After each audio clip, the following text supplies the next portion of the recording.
In the country's revenue base, in line with Nigeria's first policy, Minister of Trade and Investment, Jumoke Oduole, has inaugurated board members of the Oil and Gas Free Zones Authority, the Nigerian Export Processing Authority, and the Standard Organization of Nigeria with a clear mandate to boost Nigeria's productive capacity.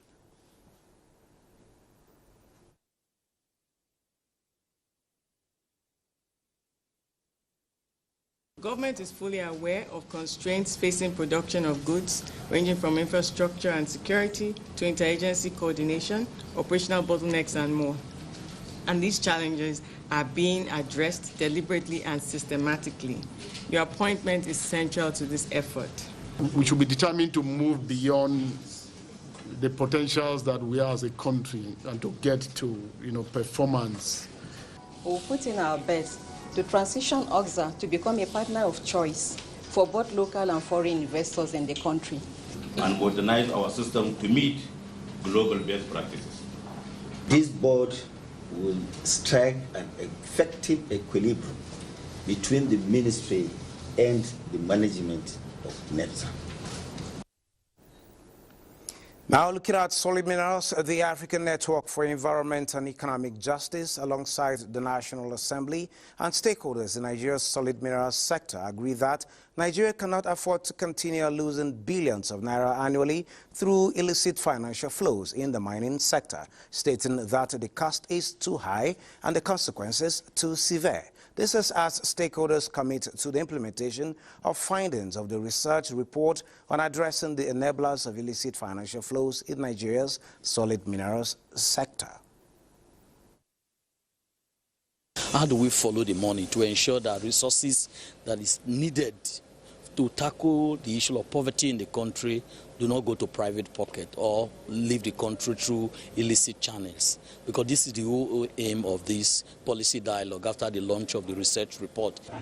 So many criminals have now realized it is easier for them to carry along with them the solid minerals in place of money because they are sure the international market is ready to give them the value wherever they go. That's why we as a legislature, we are working closely with the executive so that we can bring up, put in place the necessary framework that will enable this country to harvest the full potentials that this sector has for Nigeria.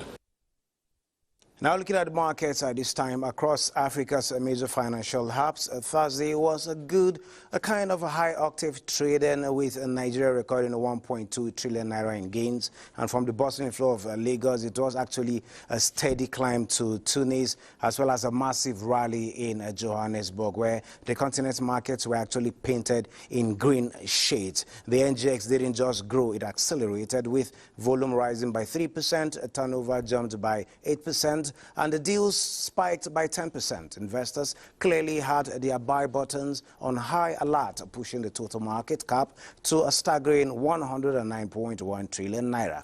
For South Africa, the GSE top 40 surged by 2.01%, closing at 110%, 515.92 basis points. A gain of more than 2,200 points in a single day suggests strong institutional backing and perhaps a favorable reaction to local economic data or a commodity price boost despite the red mark you can see there. But the Tunisian market also edged up by 0.32%, closing at 14,525.18 basis points. It was a good day of incremental gains rather than wild wings, you would say. That's it on business.